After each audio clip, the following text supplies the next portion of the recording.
Hello, everybody, and happy holidays. Welcome into the Couch GMs podcast. It is Friday, December 23rd, 2022. I'm your host, George Kerth. Tyler Snyder could not be with us, but Cody Roadcap is here for not only our holiday episode, but episode 150. Cody, we've been at this for longer than it feels like, doesn't Well, it? 100%, because I still don't know what I'm doing. Will we ever know what we're doing? I Probably agree. not. But what we really are doing is helping you guys win a fantasy championship and get smarter about the game of football and fantasy football. So we're going to help you with that again here today. Obviously, hitting some NFL news and notes, and we're going to break down week 16 with our week 16 preview. Make sure you find us on thecouchgms.com and our social media channels Facebook, Twitter, Instagram, TikTok at the Couch GMs. And you can always join our Discord chat to chat with us 24/7. Link is in the description of the video or podcast you are watching.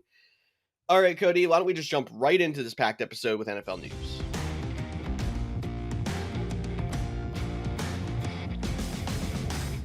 All right. For the first time since the 1990s, when it became a thing, everybody will have access to NFL Sunday tickets starting in 2023. It has been under the umbrella of DirecTV since it became into existence. It is now announced this week that the NFL and Google it'll be hosted on YouTube. Agreed to a partnership to move NFL Sunday Ticket to YouTube.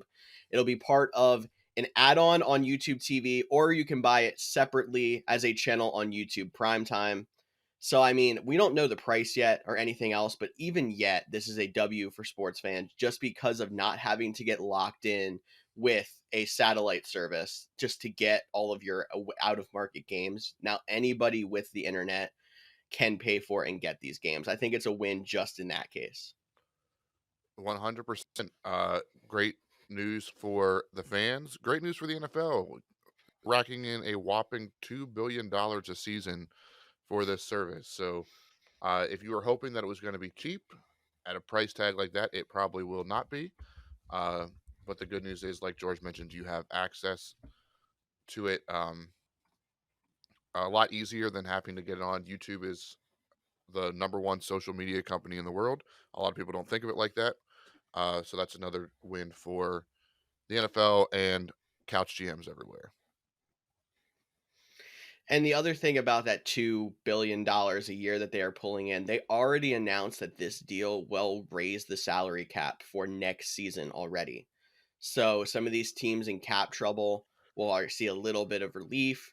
The players are going to see an immediate impact for their content now moving over to this streaming platform instead of being stuck on DirecTV.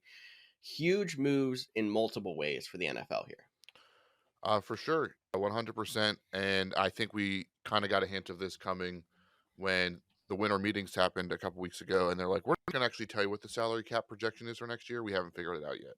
So I think they were waiting for Mhm. this deal so they could finalize um, that number. But we're super excited for NFL Sunday Ticket. We believe that it's still going to carry the same name. We'll see if it looks the same or if YouTube gets their own twist on it, kind of like Amazon has done with Thursday Night Football. We'll have to wait and see on those things. But that was the good news. But with good news, there's often bad news. And unfortunately, this week we also had the passing of Steelers Hall of Fame running back Franco Harris, who died at 72 years old, most well known for the Immaculate Reception. He was a great player, not only for the Steelers, but he was also a great ambassador for the NFL. I can't tell you the last time they didn't do like a Hall of Fame commercial where he wasn't a part of the Hall of Fame. So he was just a great figure for the NFL, but from all reports was a even better person. So definitely, thoughts and prayers out to his family, Steeler Nation, even your fans that I don't typically agree with. I definitely support you as you lost an icon to your franchise. And it's very fitting in a way that they get to honor him this weekend as it is the 50th anniversary of the Immaculate Reception. And they have literally the Saturday night game this week is Raiders versus Steelers in celebration of that moment. They're calling it like a Saturday night classic or something like that. So I'm sure there's going to be a little bit of extra out there now to celebrate Franco Harris, his great career, his life, his ambassadorship to the NFL, and he will be greatly missed. For sure. And unfortunately, the bad news doesn't end there. As former Super Bowl winning Broncos running back Ronnie Hillman. If you are from our generation, I'm sure you remember him. He was a lot younger. Unfortunately, he passed away at a young, way too young, 31, after battling with cancer. So, again, we hate talking about this when it turns to, we like talking about the joys that fantasy football bring, but to pay our respect and for the Ronnie Hillman family, the Denver Broncos, all his former teammates, former fans, again, tough loss, and thoughts and prayers out from the Couch GMs. 100% Cody, and it's been hard on those fans of that Broncos Super Bowl team because we did lose Demarius Thomas not that long ago either. So it's very sad to see, athletes and people this young that we're losing, but definitely respect to Ronnie Hillman. He might not have been the most well-known household name, but he was integral in that and a great person and player. So, yeah, thoughts out to the Broncos, his family, and any fans who are mourning in this time. 100%. And to bring it back around with a little bit of news, the Baltimore Ravens did claim former Packers Sammy Watkins. We mentioned that he was cut on our episode earlier this week. If you listened, you also heard me name drop the Ravens as a potential fit. He went back there, he got claimed. So Sammy Watkins gets to continue his career. So um, the Ravens are desperate for a wide receiver. Sammy Watkins looked okay at the beginning of the season, dealt with a little bit of a hamstring injury, which has been his calling card. The injuries have been what has prevented him from reaching elite superstar status because he has all the talent to do it. But hopefully, this is another veteran wide receiver that we've seen some of these playoff teams add that can help get them a push throughout the playoffs. And as a former Packers fan, nothing but respect for, not a former Packers fan, as a fan of a former Packer and Sammy Watkins, the nothing but respect for him. He meant a lot to our locker room. A lot of the little things go unnoticed for him as well. Great locker room guy. Um, so I hope that he can continue his career and bounce back a little bit this season in Baltimore. And someone who's familiar to Baltimore coming from there before. I don't want to talk too much about the football aspect until we hit our bumper and go into our Week 16 preview.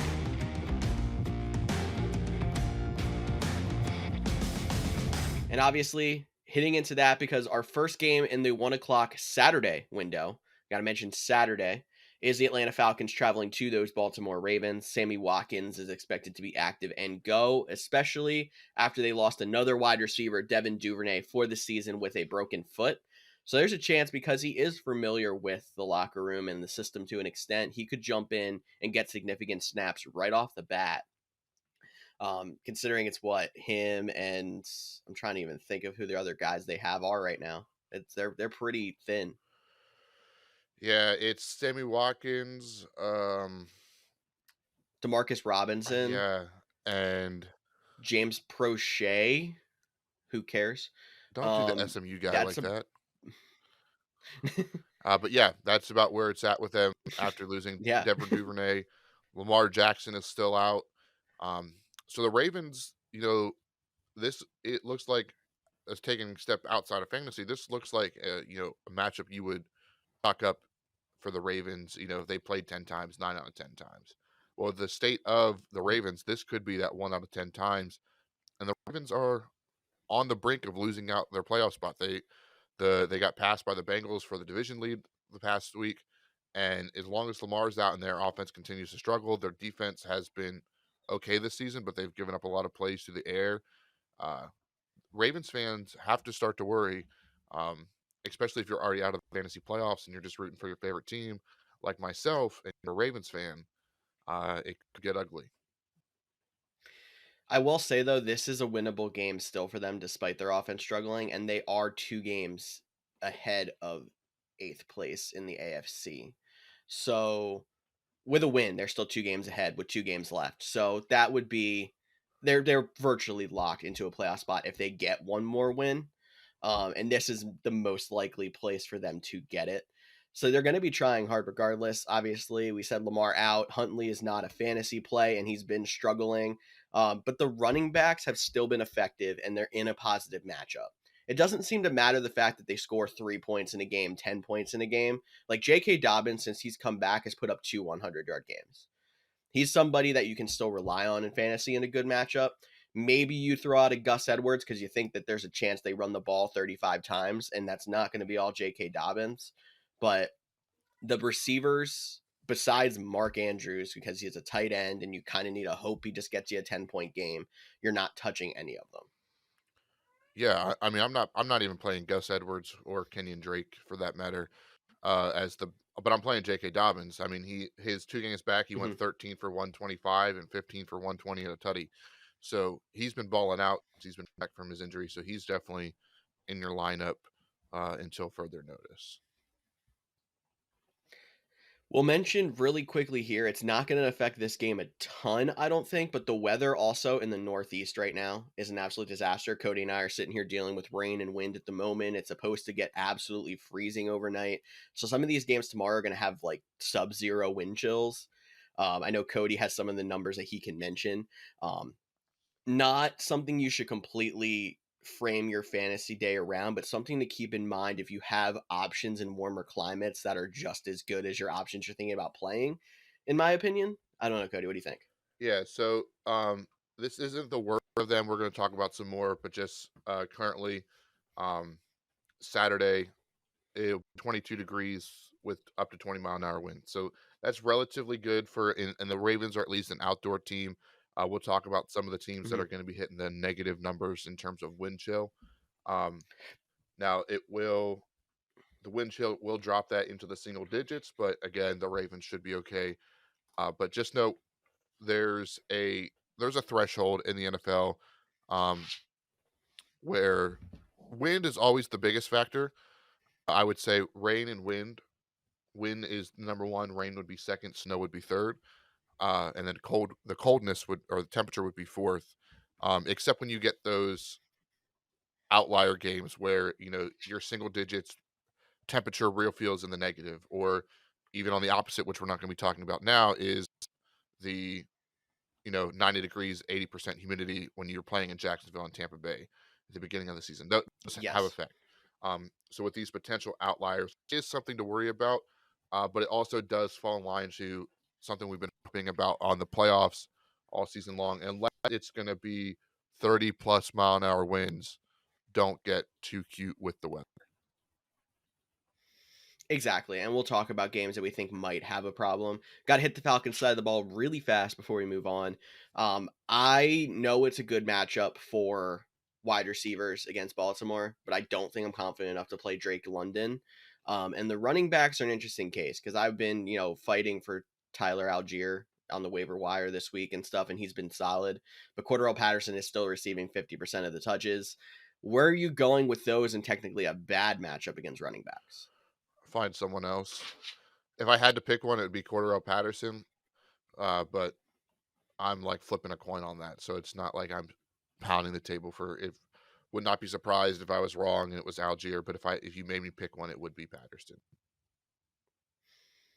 So if you're in a situation where you might have to play one of the two, feel free send us a message. We will answer it to the best of our ability. We can move on to the second game in the 1 o'clock window on Saturday. Detroit Lions, Carolina Panthers. No significant injuries to talk about here. It's going to be a little warmer. It's a little further south, so no weather to worry about. We can talk straight football on this one. The Detroit Lions have been on fire.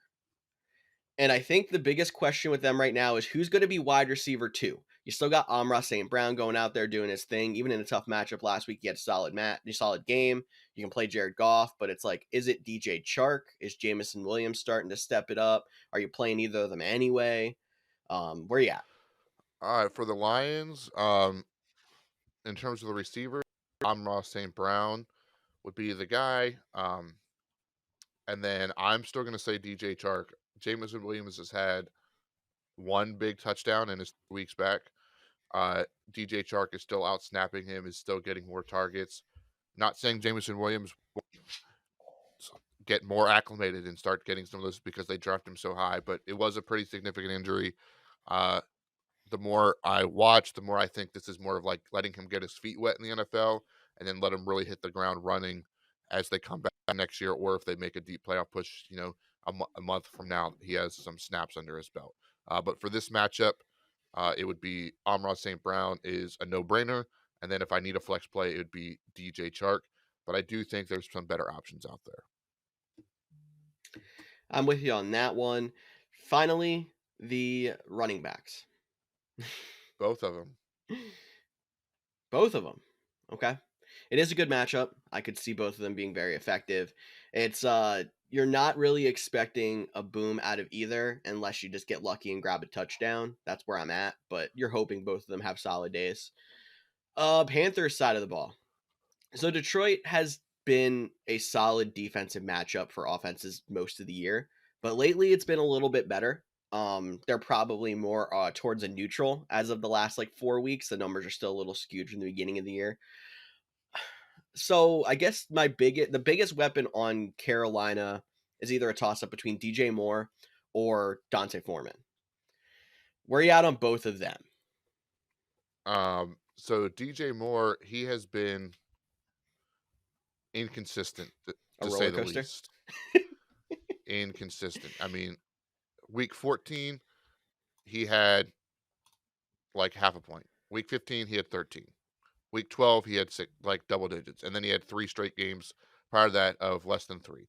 Like, he's been such a roller coaster that you probably have found better options, or you're not playing in a meaningful matchup if he was like your top guy, unfortunately. However, I think he's still talented enough that you have to throw him out there, using this same matchup. Like, I'm not going to bench DJ Moore to play DJ Chark. Like, I'm still going to play DJ Moore. Um, if I lucked into some better options, you know, I might consider it. And then the other thing I will say is, and this is like new information because we typically don't get the benefactor of, playing the game or recording the podcast after the Thursday night game, which we get to this week because of some scheduling changes for us.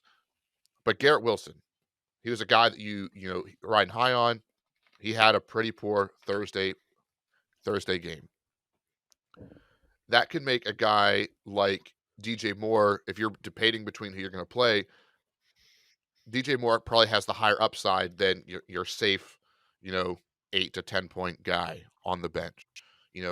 Adam Thielen, Gabriel Davis, some of those type of guys that maybe not Gabriel Davis. He's probably fits into the more of the boomer buzz, but you might want to try to chase some bigger output potential to try to catch yourself up, because after a 30-yard game and the semifinal matchup, you're playing a good team. So unfortunately, you're gonna have to probably catch up on some points. So don't play it safe at that point. Not saying don't get crazy, not go out there and starting a flyer on somebody, but take a guy that could boom for a 20-point day.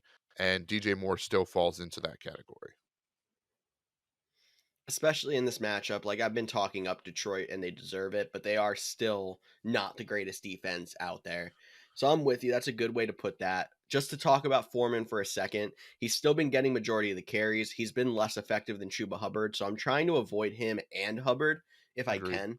But there's probably situations out there where if you have running back injury or something, he might have to be a go, and he might be okay this week. But I'm trying to look elsewhere. I think that's it for Lions Panthers. We can go to another cold and probably windy game up in Chicago, where they're facing another cold weather team, though, in the Buffalo Bills. Bear side of the ball, because it'll probably be pretty quick. Chase Claypool is doubtful. He was the only receiver with a name that we actually cared about left on their roster, it seems like. So he's going to be, he's not going to be in your lineups anyway. Cole Kmet and David Montgomery to go with Justin Fields. I think that is probably your trio from Buffalo. Are you Chicago. limiting any of them in a tough matchup from Chicago? Are you limiting them in a tough matchup, or is those the three? I the one that's I Fields is a no-brainer. He probably got you to where you're Yep. at, so you're going to play him. Cole Kmet, sure, I don't debate tight ends. And then David Montgomery is interesting because it hasn't happened yet, but Khalil Herbert could be activated off the IR for the Saturday game. There's We would find out today on Friday. Yeah, or I want yeah, I guess it would be. I was gonna say they might be able to do it Saturday morning, but I think it's like a 24-hour before kind of deal. I'm not 100% sure, but it's almost always day before you have to announce an activation I from wasn't sure Missouri. if, because you can do it on Saturday. Like, I wasn't sure if that. This is why I'm questioning if that changes with the schedule, or if like activation for is always on. set, but it probably has to be done by Friday. Either way, you'll know before the game if he's activated. If he is activated, it definitely gives me pause for concern with David Montgomery. However, Mhm. we are in the nitty gritty of needing players in this match, or needing actual fantasy players to play, and I can't say don't start any running backs as much as I would like that. So David Montgomery is probably still a go for me either way. I just hope that Leo Herbert, kind of gets eased back in, but just know if he does get activated, his, you know, 15 snaps, 15 carries a game that he's been seeing might come down to 10, and it might not, and you might be hoping more for a touchdown than you might have needed the last couple of weeks. It's very true, and I still think that he's definitely a better option than both the running backs on the Bills side of the ball, just because of the split that's been going on lately. I was really hoping that James Cook would kind of break out and be the guy to get majority of the snaps, but that's not been the case. Like last week, they just flipped back and gave Devin Singletary 13 carries to James Cook's 5. And he also saw 3 catches compared to Cook's 2. So it's like back to being Singletary as the primary, but Cook's done enough to keep those numbers down that I'm not really confident in playing either of them. For sure. And this game should feature a lot of running. This is one of those really cold games, over 20-mile-an-hour winds, 11 degrees at kickoff, -8 real feel. So, like, it's going to be a cold one. And typically those go, lead more to like running games because nobody wants to tackle anybody when it feels like their limbs are going to fall off. It's that cold. Um, and Chicago was literally called the Windy City. So, like, they could definitely kick gust much higher than 20 plus miles an hour that we're seeing as like what they're calling for. So, um, even with that said, I don't think I would go with the Bills, but I do wonder in the temperatures that we're seeing for like this game, does that give you concern for the extra options in Buffalo, not named Josh Allen or Stephon Diggs? Like, if you want to debate or not, Dawson Knox, feel free. But the big question is Gabe Davis. I mean, Dawson Knox could be a go just because tight end dartboard to throw the dot. But when it comes to boomer bust wide receivers, Gabe Davis, he's not even really been fantastic. Even last week, I think was one of his better games recently. 4 catches for 56. If you're in a full PPR, you got almost 10, but that's also still not great in a full PPR. You're looking for more like 12 or 14 out of your guys in that case. So I like how you said DJ Moore is probably better than that one. There's probably a couple of guys we're going to talk about on the rest of the show that I like better than Gabe Davis. He's an option if it's all you've got and the waiver wire's thin, but not loving it. All right, I agree with that one. So let's move to another cold play and probably the biggest game affected by the weather, and that is the Cleveland Browns because we could see snow in this one. 10 degrees at kickoff, negative wind chill, and 30-mile per hour winds. 30 plus moderate. So like this is a game that is really going to be interesting with the weather, and let's start on the Saints side Okay. because they're the warm weather team going north. They're playing outside. They're a dome team, and I do think that affects it. But they're also very shorthanded. They don't have Chris Mhm. Olave this week. They put Jarvis Landry on IR, ending his season. So like the pass catching options already weren't great. Like I don't think you're chasing. You're not going to get crazy and play Rashid Shaheed, which is still the hardest name in the NFL today for some reason for me.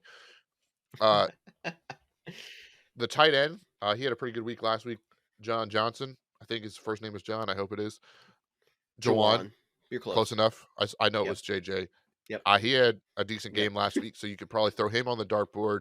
But Alvin Kamara, he has been another guy that has been a roller coaster, but he had one of his best games last week. And this Cleveland Browns defense is not very good against the run. Cold weather. Alvin Kamara is, I think, one of the good plays this week. And typically we're talking about him as like an every week starter, but I think as that we hit the midpoint of the season, he kind of fell out of that. You might have still played him based on name value, and I don't think anybody would have questioned that. But just make sure Alvin Kamara is in your lineup this week. As I said before our show last week, if you got this far with Alvin Kamara, I think there's a good chance that he rewards you for that. He didn't have the best week last week, but he still had a solid showing. And now because of the fact that they're shorthanded with the weather, everything else, Kamara is probably, it could even be the best option in this matchup. And I know Nick Chubb's on the other side, and he's been fantastic all year, and he's going to be a very good play as well. But the Saints are going to have to use him in the screen game, in the short passing game, and give him 20 carries, in my opinion. So I think Kamara is a great play, and he's probably the only person I would touch on the Saints unless you want to take that flyer on Jawan Johnson. And then on the Brown side of the ball, this could be the running back game of the week because of the weather and everything else. And not only do I think Nick Chubb is great, there's a chance you could throw a flyer on a Kareem Hunt in this game as well. No, I think Kareem Hunt is definitely in your lineup, and feel free to reach out to us. I know it is the holidays, and you might not be able to get to your phones if you're doing stuff this weekend. But Nick Chubb did not practice on Tuesday or Wednesday. He was limited on Thursday, so at least he got a little bit of work in. So I think he's going to go. But Yeah, he's not on the final injury report from what I saw. yeah, the one I was looking at, they didn't have the final destinations on. They just everything was unspecified, which I thought was very weird. Unspecified means he's not on the final report. Oh, normally there's just dots, and everybody, even the people that did not practice all week and are in concussion protocol. Yeah, leave it to Cleveland to do something different. But yes, So I still think there's definitely a chance that because the Browns injury report I'm looking at right now literally has Jadeveon Clowney who has a concussion, who's been ruled out, say unspecified. So they're definitely misleading on that. okay. So I think we assume Chubb is going to go. With that said, Kareem Hunt took some extra snaps this week. He's always been like a borderline flex play. We were talking about Devonta Foreman and Gus Edwards and some of these guys we've been relying on as late. If you don't want to play those guys or running backs in the next matchup or the Buffalo Bills running backs, like there's a lot of running backs you don't want to play. I think Kareem Hunt is startable this week as an RB2 or flex if you need it. Just to give you, so I found an injury report that is completed. Jadeveon Clowney out, John Johnson questionable. They're the only two with a game status on the Browns. So, excuse me, Chubb is good to go. Sounds good. I think that wraps up that game. Seattle Seahawks and the Kansas City Chiefs are up next. This game is super important for the playoffs for the Seattle Seahawks. They need to keep winning to stay in. The Chiefs need to keep winning to keep the number one seed. The big news on the Seattle Seahawks, as we talked about a little bit, Tyler Lockett has been a sensation this year. Honestly, like saying it was his best year is for fantasy is kind of crazy with all the numbers he put up with Russell Wilson. But this was the first year I feel like he's been super consistent and still putting up numbers. So that is a tough blow for not only the Seahawks but for your fantasy lineups. Marquise Goodwin, not looking great for his replacement as he's questionable, but he went full practice, limited practice, DNP. So that's not great. Running back Kenneth Walker, questionable, and DNP, like not looking great for that. Now he is expected. He is actually expected to go, which is kind of confusing to me, but I'm assuming then it was a rep management deal. Yeah, but you also have to be concerned. Like, obviously, I feel like you're still playing Kenneth Walker if they say he's good to go, unless they're like, no, he's on a snap count. But I can ask you, Yeah. Kenneth Walker or Kareem Hunt? I feel like you have to go Ken Walker. Yeah, that's guy that got you there. Unless there's a snap count, like you said, then I would go Kareem Hunt. But no news about that. It's got to be Ken Walker, I think. yeah, and just hope that it was rest management. Yes. And you would still ride him over the Buffalo Bills wide receivers we talked about, over Foreman and Chuba Hubbard, over Algier and Cordell Patterson. Like that's what we're talking about. The running back is slowly becoming is not as bad as the tight end position, but it's not easy out there if you need a running back. So I think you would roll with him as long as everything is full systems go. But with no Lockett, no Godwin, obviously DK Metcalf was in your lineup, but is there anyone? Are you thinking maybe an uptick for Noah Fant or Will Dissly, or you stole my thunder a little bit with Noah Fant, because if you listen to my TikTok, I had to make fun of Cody and his I don't debate tight ends a little bit and talked about how I think there's a bit of an uptick coming for Noah Fant. especially if Goodwin's out. Like, there's just not many reliable passing options on that team besides the Metcalf, Lockett, Goodwin. So Noah Fant's going to see an uptick, and the Chiefs' defense is so bad right now that, I mean, I don't really completely agree with the ESPN Power Index, but they like give number grades to offenses and defenses, and the Chiefs' defensive grade is literally negative. I can see it. They're Yeah. flashy. They make key Yes. sacks and they make key turnovers, but they give up yards and they give up points. So I can see the overall the negative grade. They just kind of step up in the big time moments. But we talked about the Lockett Mhm. being out and the potential with Kenneth Walker. Where are you at with streaming, or maybe this has been your full time starter, Geno Smith? I mean, number one, we were mentioning how these guys are so banged up at the pass catching positions. They might not even have Ken Walker at 100%. Geno Smith has looked bad over the last few weeks in general. Even with the good matchup, I think that there's streaming options at quarterback that I like better. And this could go against the whole play the guys who got you their deal. Geno Smith could have been one of those guys if you're a team that has been struggling at quarterback, but like, I'd rather have Jared Goff. I'd rather have Daniel Jones. I'm sure there's a couple other guys I'll see as we go down that I'd rather have than Geno Smith this week. Yeah, Deshaun Watson. I think they throw him on there. I I just don't like him because of the weather. I get that, but I think I'd still play him over Geno Smith. Just because of Geno Smith looking more like quote unquote Geno Smith had in the past the last couple of weeks. Maybe he'll bounce back in a key match. I definitely get concerned with the Hopefully, you weather. play Trevor Lawrence on Thursday, and you don't have to worry about this. But Yeah, and then a guy we didn't actually talk about, and you were big on him last week, and he kind of screwed you over. But Smith or Tyler Huntley? Geno Smith. Did you hear?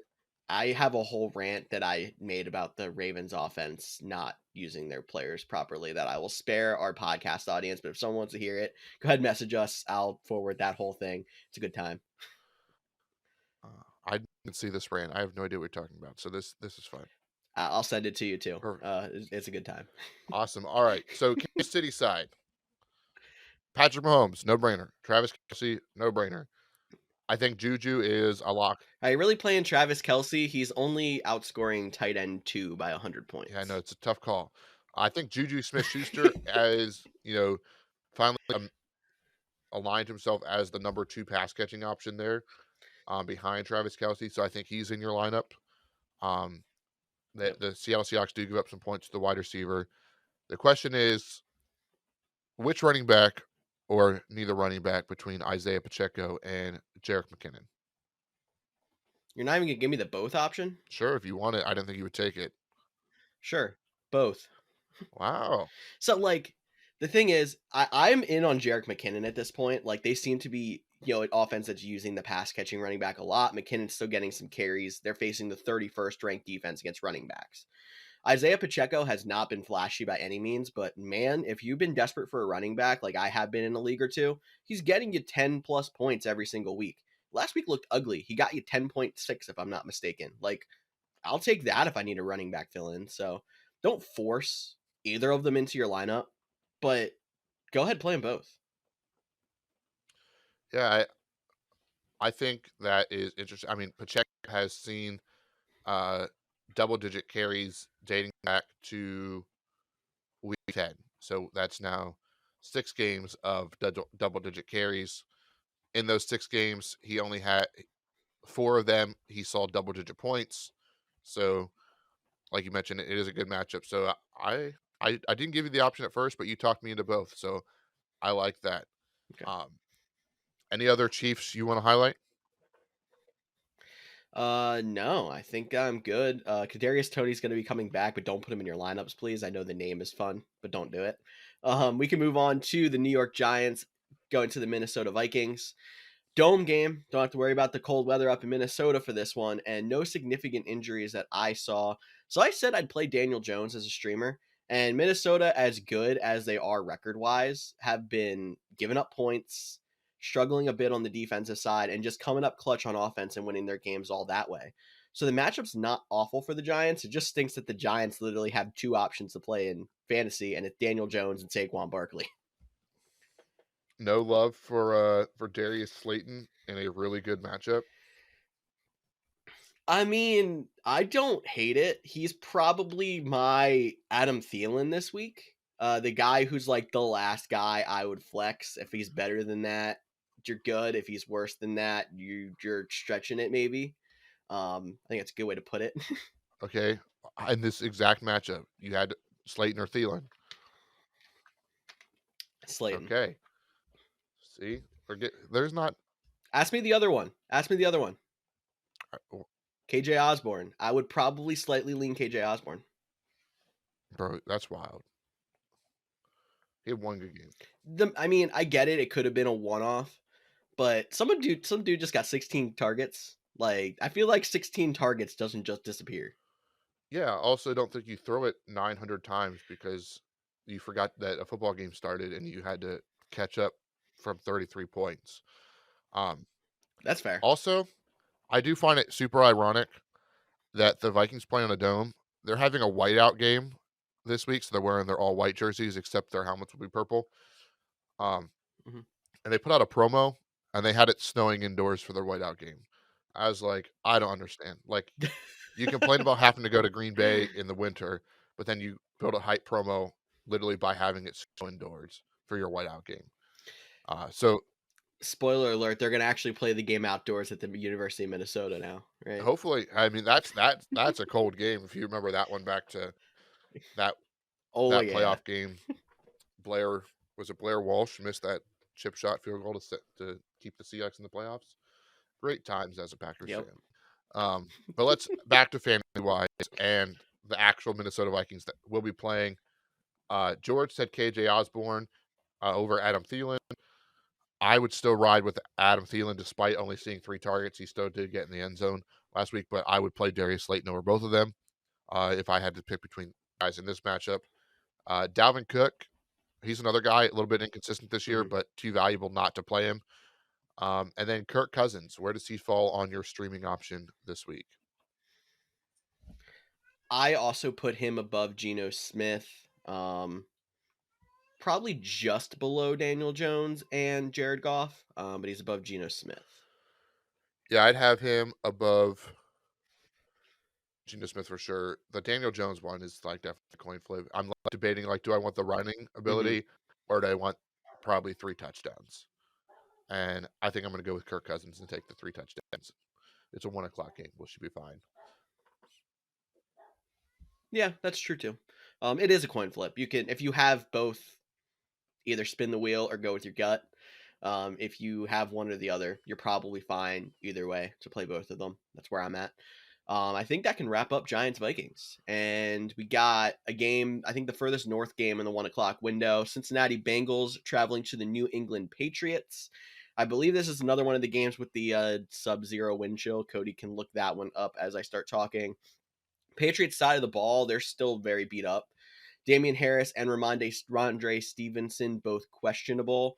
The fact that Stevenson went last week and got through the game makes me think he's going to go. Harris could take a carry or two from him, but it's kind of Stevenson's deal if he's healthy. I'm not playing Harris unless Stevenson's out and he's in. And they're also still missing Devontae Parker, who is out. The Bengals defense is fairly solid. I think I'm limiting my Patriots usage to Ramondre Stevenson, and that's it. If there's anybody else you want to add, you can. And do you have your weather report over there? Sure, I'm pulling it up right now, and this is where I don't understand the weather because this game it's cold, 17 degrees, sunny, 14-mile-an-hour wind. Nothing to worry about. Yeah, but then we talked about Cleveland, which is further south with the snow. I don't know. Weather is Yeah, weird, Cleveland but this is why we're like looking through this and trying to ease some worries while also pointing out some of the hot spots that could be cold bad. spots, but yeah, You know what I'm saying? it was a fun joke. I liked it. Uh, Yeah, it was. but yeah, Patriots wise, I'd probably roll with Stevenson because he made it through the game last week.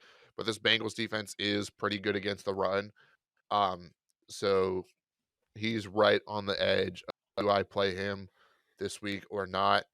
Um, and realistically, he's the only Patriot I really one like the offense struggles. Like they have a lot of solid pieces.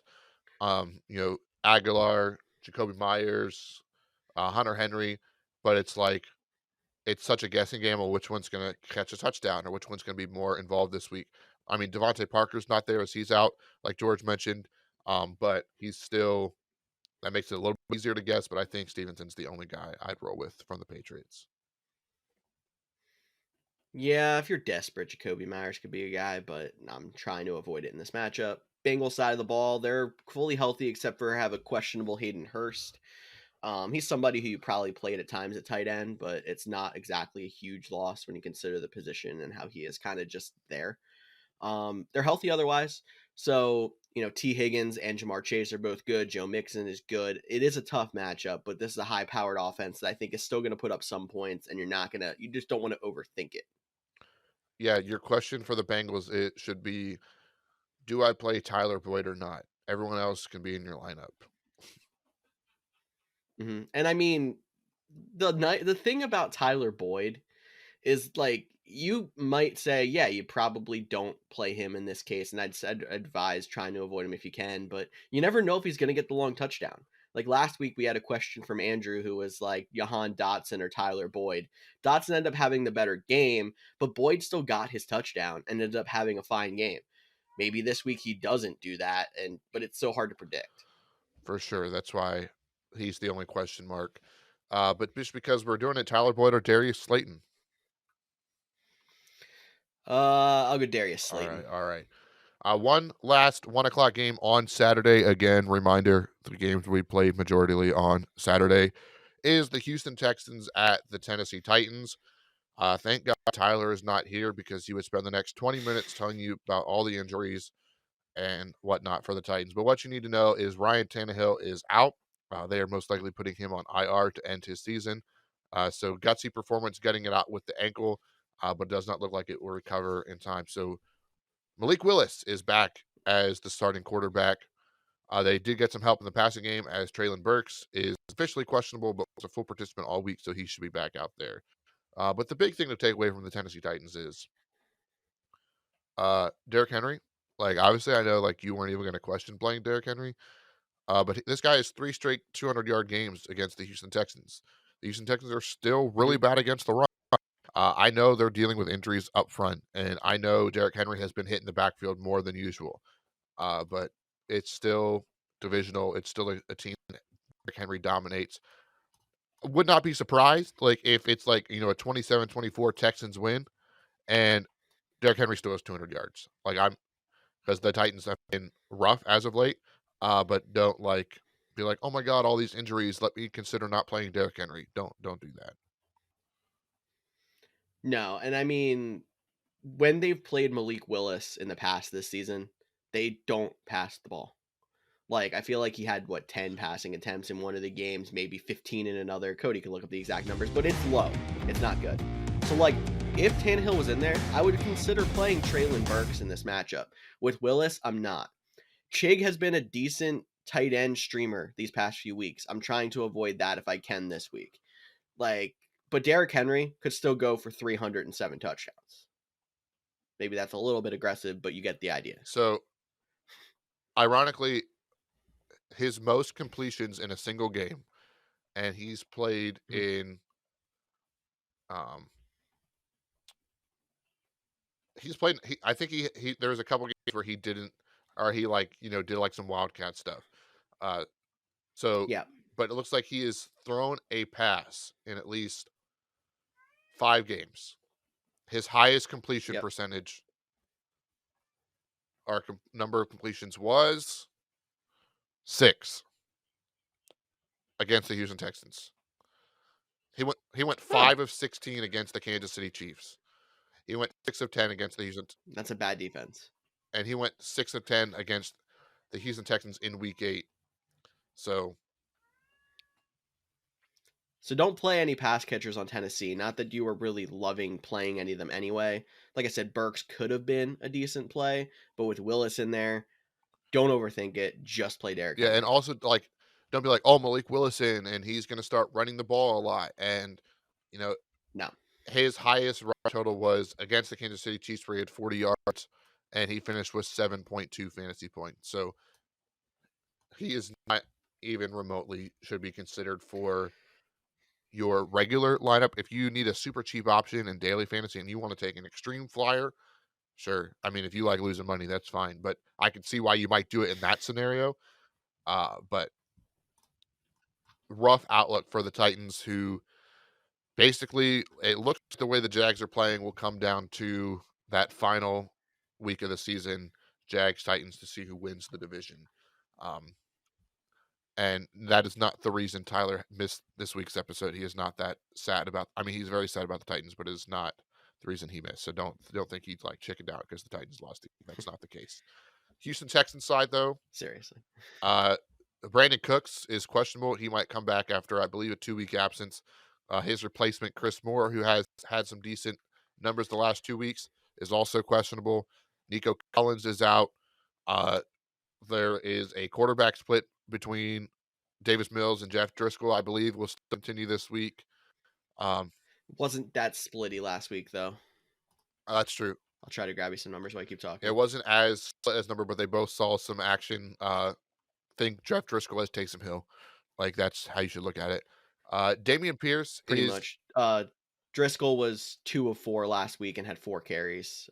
He didn't really have much in way of fantasy impact, but you could still throw flyer at him as a tight end in Yahoo if you got that situation going on still. for sure. I don't hate the flyer, especially as bad as the tight end has been. Damian Pierce is the interesting one. He's a guy that got you here, but he has struggled as of late. So against a very tough matchup, the Titans are still a top run defense. I don't think I'm playing Damian Pierce this week. How about you? Damian Pierce is on injured reserve, so I'm definitely not playing him. I missed that. I missed him getting put on. Happened before last week's game. It kind of was quiet because the Texans are out of it. But no, not playing any of their running backs. That's so weird.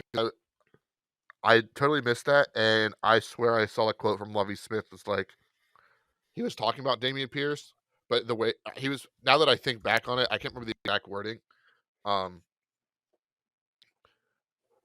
It was something about opportunity, but it made it sound like they wanted to get him more opportunity.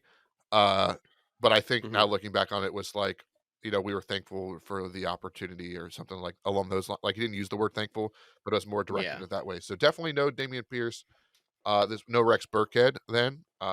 No Olarie. Is that how you pronounce his name? None of that. No Texans, except maybe Brandon Cooks. Ogunbowale is who you're talking about. Yeah, that guy. Dare Ogunbowale. I combined them. And Brandon Cooks goes, I think you can throw. He'd be like that bottom tier, like right around the Darius Slayton flex. But the Titans are so bad against the pass that it does intrigue me a little bit. I'm with you there, and I think that's enough Texans-Titans talk. We can move to the 4 o'clock window with a couple of pretty good games here. We got the Washington Commanders traveling out west to the San Francisco 49ers. Finally, a warm game that's outdoors. That's what I'm hearing. We'll start with the 49ers side of the ball. Deebo Samuel still not injured reserve. He's out. Jimmy Garoppolo, same way, out. Not shocking on either of those cases. The Commanders have been struggling a little bit more in the last few weeks. They're kind of coming back down to earth. The 49ers are still putting the world on fire despite missing 2 quarterbacks. Brandon Ayuk is still the top passing target. I mean, at the wide receiver position, we got George Kittle in your lineups.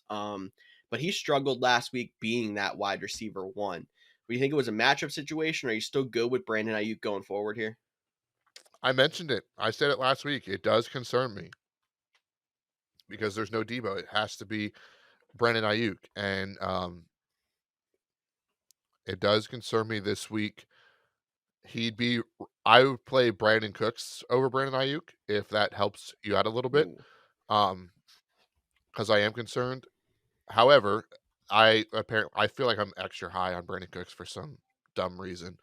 The matchup looks right. I think that's exactly what it is. So George, you tell me, is this a prime example of getting 2Q? Am I looking too much into a matchup for a guy that's questionable coming off not playing the last 2 weeks, but the matchup is golden, versus a guy that has looked good, but his counterpart is now hurt, and he struggled last week. Like, what are your thoughts? Is playing Brandon Cooks over Brandon Ayuk, quote unquote, too cute? I think it is a little bit too cute. I'm not saying that Ayuk is like ages better than Brandon Cooks in their matchup this week. Um, but I think that Ayuk is still the better play, and you're getting a little bit too cute in that case. Okay. I can see it. I can see it. I appreciate the self awareness, and you give me a reality check on. So with that reality check in mind, actually, I want you to help me set a lineup in one of my playoff games. So I've got Brandon Ayuk. Would you play him or Gabe Davis? Ooh, um, I have another question after this too, so I'm curious. I'm gonna play IU. Gabe Davis has been way more inconsistent Okay, so then Devonte Smith or Brandon Ayuk with Gardner Minshew in there against Dallas, right? That's who you play this week. against Dallas, which is technically a green matchup.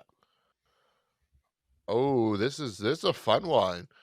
Um, This is a great one, and that'll actually help us transition. But we have to talk the Commanders quick which too. So quarterback do you trust more? Brock Purdy or America's quarterback, as they're calling him, Gardner Minshew. So, hmm, I'm gonna go with, and I'm trying not to let my bias because I've not been a fan of Devonta Smith in terms of fantasy all year. Uh, Mm-hmm. but I think I would roll with Devonta Smith, even though he's the number two and Ayuk is the number one. Um, technically, uh, I mean, you could argue that Ayuk's the number two with George Kittle. Then you could also argue that Smith is the number three with Dallas Goedert returning. So you get what I'm saying. But this is a divisional matchup, a little bit more high scoring, probably a better chance at a touchdown. And let's not rule out like Christian McCaffrey is option number one for the San Francisco 49ers. I forget how many targets. I don't have the number exactly in front of me. He saw a boatload of targets and carries last week. So, uh, Pro Bowl snub, by the way, Christian McCaffrey. I'm assuming that has something to do with the changing of teams and not being, you know, not letting his fan vote get as high as it should have been. But I would go Mm-hmm. Ayuk in that situation. But you wanted to talk Commanders, so real quick, let's hit them. Terry McLaurin, so in your lineup. I think which running back, Robinson, Gibson, or neither or both? Neither matchup is tough. It's the number one defense against running backs, and Washington's offense has not been boom enough for me to be confident to play either right now. Sounds good. I'm with you on that one. And then what about the other options? Jahan Dotson, are you? I know he had a decent game last week. Are you chasing those points? The other wide, Curtis Samuel. I feel like he is really phased out so I feel like he's not even in consideration anymore. But you are a big Samuel fan, so I wanted to ask you. Yeah, I'm actually for some reason like a ninth out of 10 scoring team in a league that I got a bye week. Don't Still don't know how the heck I did that. And I got there with a three wide receiver league, my wide receiver three being Curtis Samuel. I benched him for Zay Jones on Thursday night, which did not work out too well, but I still don't think I would have played Curtis Samuel regardless.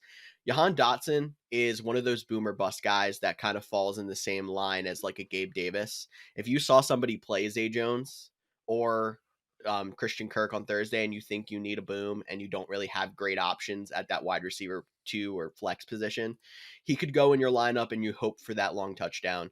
But he's not necessarily a fantastic play. All righty. Well, George, I think that wraps up that NFC East opponent. But let's go to the game. Possible. Speaking of the Commanders, actually, real quick before we talk about George's favorite team, I have to get a quick shout out to the Packers in there. San Fran. The only way the Packers are eliminated from the playoffs this week is if you lose. So don't do it. Carry on, George. Philadelphia Eagles, Dallas Cowboys. The Eagles could lock up the number one seed, but we've already Mhm. mentioned Jalen Hurts is out. They are playing it smart. Before we talk fantasy, I just want to say Jalen Hurts missing a game should not remove him from the MVP conversation. I don't care if Gardner Minshew balls out. I don't care if Gardner Minshew struggles. I don't care if the Eagles win. what Jalen Hurts has done this year is definitely worthy of the MVP. And honestly, after what happened to Carson Wentz when, he got injured with 3 or 4 weeks left and was the front runner for the MVP and didn't win it, I would hate to see the same thing happen for Eagles fans. Jalen Hurts is more than deserving of it this year. Now there's still games left to play, and someone else could step in that are right on his tail, Patrick Mahomes and Josh Allen, guys like that. But as of right now, don't let one game change the MVP race. I'm glad you said it because it would just sound biased coming from my end, but I'm still team. I don't care if he wins the MVP or not to an extent. Like I'd like to see you know, the show of love for what he has done this year. But at the same time, I know there's a curse there. So give it to Justin Jefferson. Give it to someone that's not a quarterback. It's never going to happen, but give it to Justin Jefferson. Sure. Um, Okay. anyway, off of that into fantasy. We did say Hurts out, Gardner Minshew starting. I've seen a lot of people going out there and adding Gardner Minshew to play this week. I just want to ask you before I go to the rest of the Eagles: is that an overreaction? Or I know Gardner Minshew is one of the better backup quarterbacks in the league. Is that a smart move? Yeah, I think it's a smart move to at least go add him. I mean, it's a solid option on a high-powered offense. Like, especially if you're a believer that, Jalen Hurts is a system quarterback. You put anybody out there, they can put up 35 points. Well, okay, well then back that up by playing Gardner Minshew. Um, it is a divisional matchup, and he is considered one of the best backups, and he was even startable a little bit in fantasy when he was in Jacksonville. So it's not like he hasn't been a fantasy quarterback option before. And, I would probably rather have Minshew this week than I would a guy like Geno Smith, who's been there all year, but has struggled as of late in a tougher matchup. Um, the Daniel Jones one is very interesting because Daniel Jones has barely anybody to throw to, but it's a really good matchup. Um, And rushing ability. Gardner Minshew doesn't necessarily have that too much. I mean, he's not as mobile as Jalen Hurts. Like I'm not even trying to say that, but he is athletic enough to get a couple yards here and there. So He's a opportunistic scrambler kind of guy, not a guy they're gonna dial up runs for like they would a Jalen correct. Hurts. Um, and I Yeah, think if you're in the streaming option, like we're gonna talk about him next, but like Derek Carr, like I might want to play Gardner Minshew over Derek Carr. Uh, there's some other guys like if you know want to talk about in a little bit, we can. But there's not a lot of great streaming options if people have been holding on to guys. So if you can, go out and add a Gardner Minshew, it's a solid. I think it's a decent play. Not a must start, but definitely guys that I would play him over then. And then there's definitely guys I'd play over him. okay, I think that's a good way to put it. So with that being said, it sounds like we're not really calling it a big hit to a lot of Phillies pass catchers. So AJ Brown obviously still good to go. Devontae Smith, like we said, we would play him over Brandon Ayuk at this point, but it's pretty close. Um, and we did say Dallas Goddard is returning from injured reserve. So he is immediately back into your tight end spot if you haven't found a very amazing backup to fill in, which you most likely have not. Um, so he's right back out there to hopefully shore up this tight end position. Um, Eagles defense has been something, a defense that people have been riding. The matchup's not great here. Are you trying to find other options but hold on to them for next week? Yeah, I would hold on to him for this. If you can get a really good matchup this week. Just looking at some of them, since we didn't hit too many on the defenses. Uh, Baltimore versus Atlanta, that one could be interesting. Buffalo versus Chicago, but Buffalo's probably not sitting on your waiver wire. Cleveland versus New Orleans in a cold weather game, probably low scoring. That one's interesting. The Bengals versus the Patriots, that would be another one, and then the Titans versus the Texans. Those are all people in consideration. Um, but I also like Denver versus the Rams. We haven't gotten to that game yet. yeah, I would play Denver over the Rams. I was just looking back because we hadn't talked about the Mhm. defense, but I agree with that one Yeah. as well. So there's definitely some options out there, but like I'm not gonna go like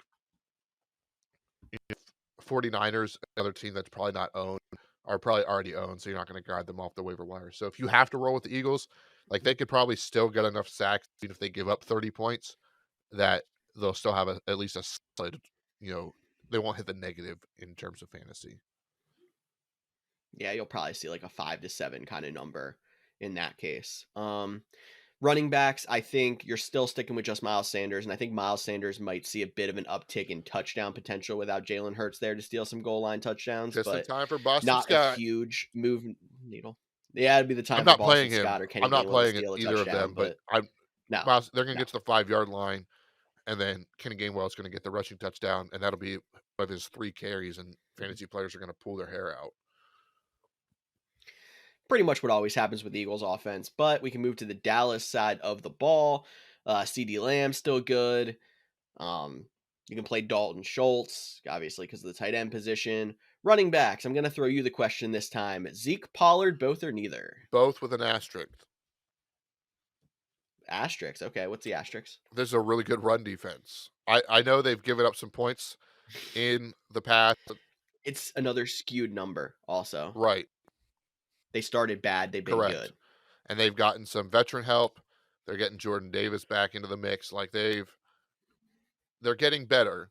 But however, not getting too cute and not playing Zeke or Pollard. Uh, Pollard has been too good. If you maybe pick one, it would still be Pollard over Zeke, just because I feel like he's a little bit more explosive. But I think both of them are plays this week, despite being a middling matchup. All right, so two more quick questions on this. It's the same league I was talking about before. Tony Pollard or Rashad White in a green matchup against Arizona? Pollard. And then Tony Pollard or J.K. Dobbins? Ooh. Ooh, man. Pollard. But I really like J.K. Dobbins I would probably say is like my start of the week. But My other running backs are Christian McCaffrey and Joe Mixon, so I'm not touching either of them too. okay. I you're not gonna do it, but I'd make you a bet that, and when I say a bet, like I'm talking like a nickel. Like so, I'm not a big gambler. Okay. Okay. That We're Joe betting a nickel. Mixon would finish fourth out of those. Maybe that's Okay. just Tyler not being here, and I felt like the show needed a hot take. But Okay. don't hear what I'm not saying. Still play Joe Mixon. Okay. Good. All right. That's good. We have one more Saturday game on the docket. Las Vegas Raiders, Pittsburgh Steelers. As we said at the beginning of the show, it's the 50th anniversary of the Immaculate Reception. And we're going to have a couple of looks back to that moment during this game. We have the Steelers side of the ball. Kenny Pickett is expected to return. He's been cleared of his concussion. They are still most likely down Deontay Johnson. He is questionable. If he does go, he might be limited as well. But I'm still on the bandwagon of it's George Pickens or bust at the wide receiver position for Pittsburgh. Yep, I agree. Freiermuth is there too. Freiermuth is a good play this week. Frymuth is there too. Yes. And Najee Harris can be a play here as well against a not so great Raiders defense. But that's a quick Steelers wrapped up in a bow here during Christmas weekend.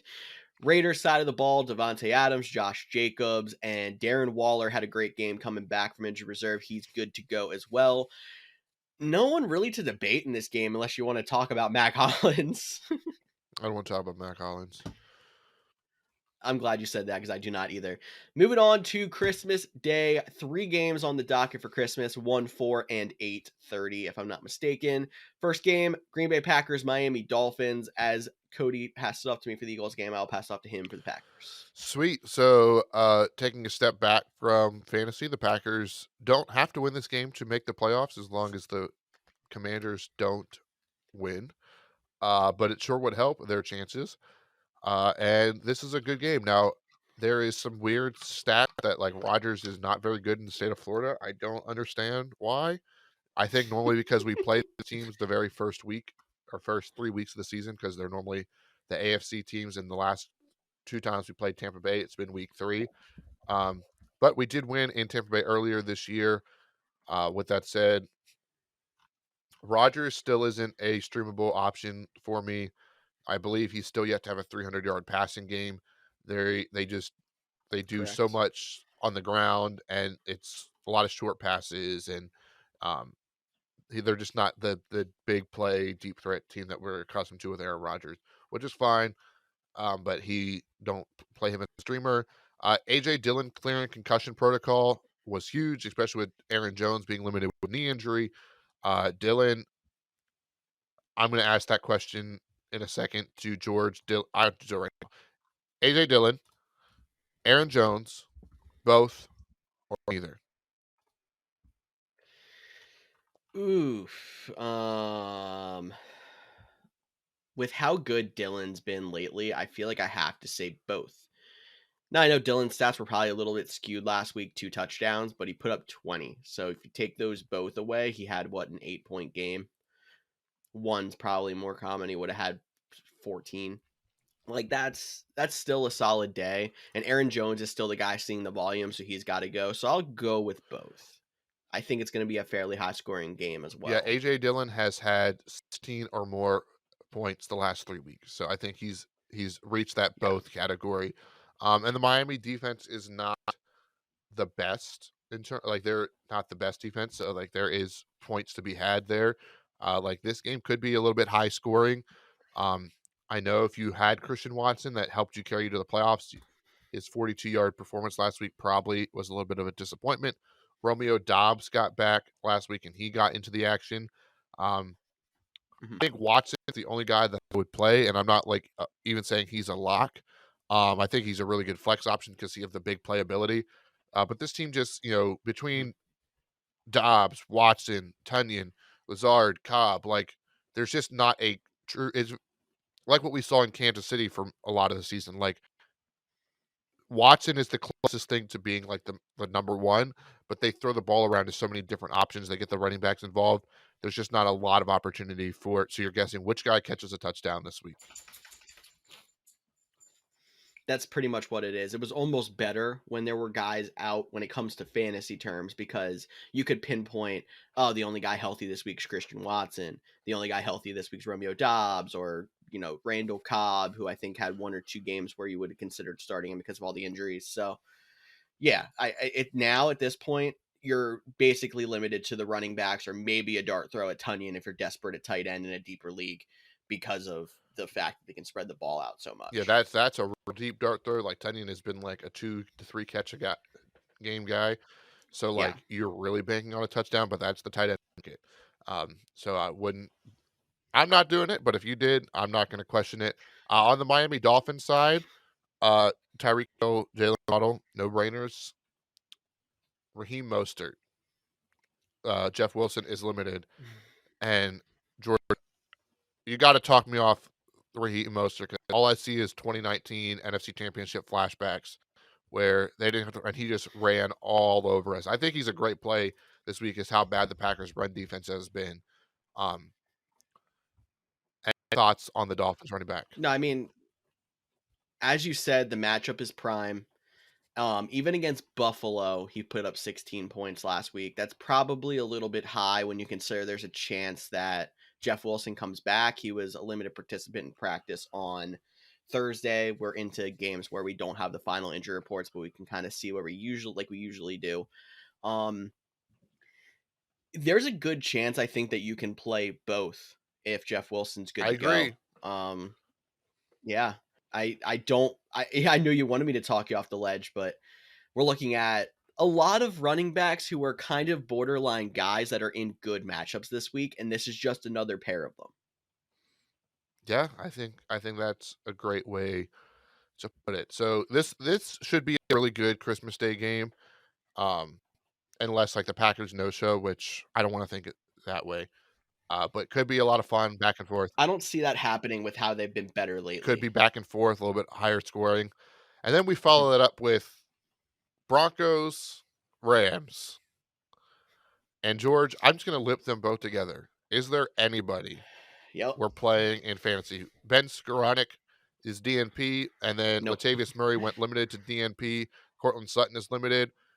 So where are we at with? There's no one on the Rams I want to play in this matchup.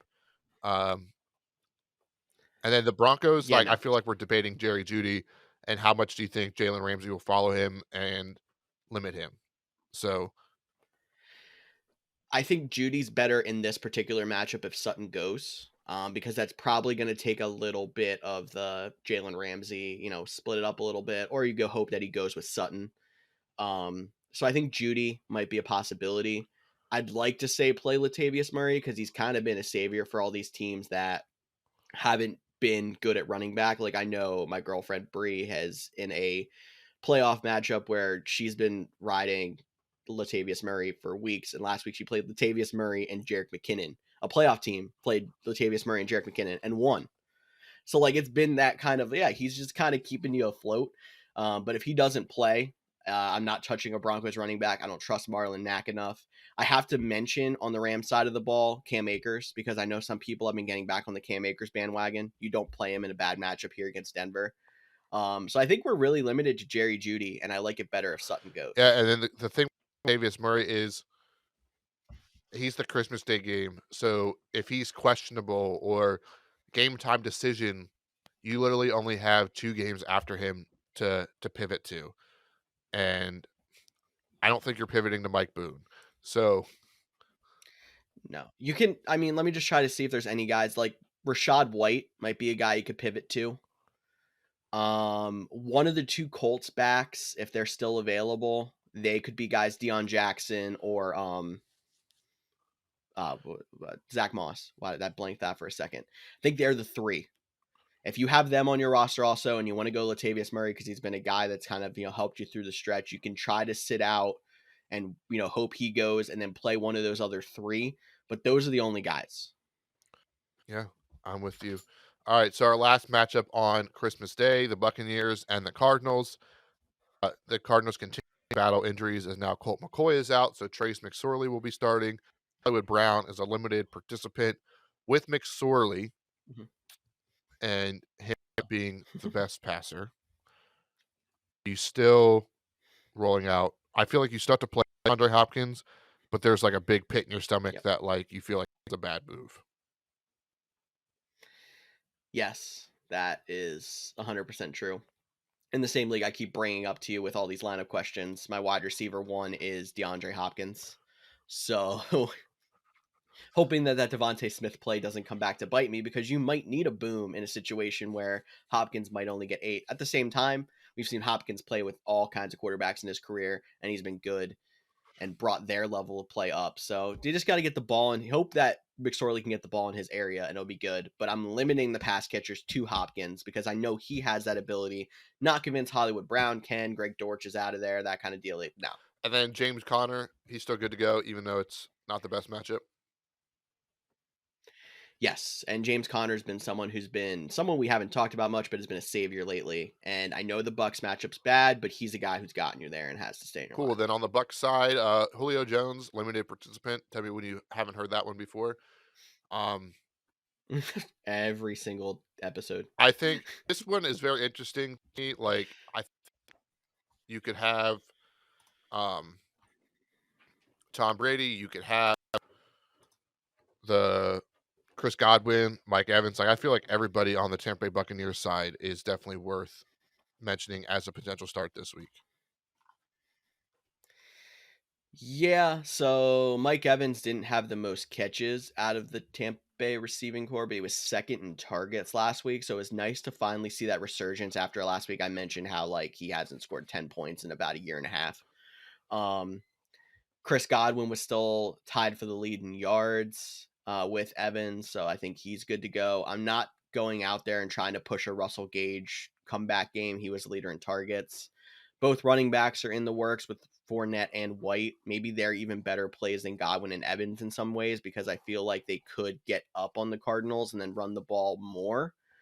So maybe that even also hurts Fournette to an extent, because Fournette seems to be their pass catching back kind of guy. But they all are in a good enough matchup, and they've been getting going at least a little bit to where you can't bench most of them unless you have better options. You don't force them in your lineup, but don't bench them for no reason. Yeah, I think all the Buccaneers are a start this week. I Pretty like the much wide that. receivers better than the running backs. Even it's still Tom Brady. He's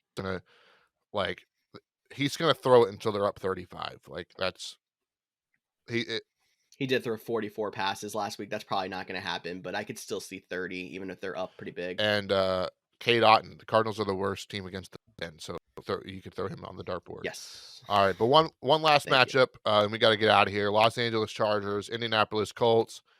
No significant injuries as of late.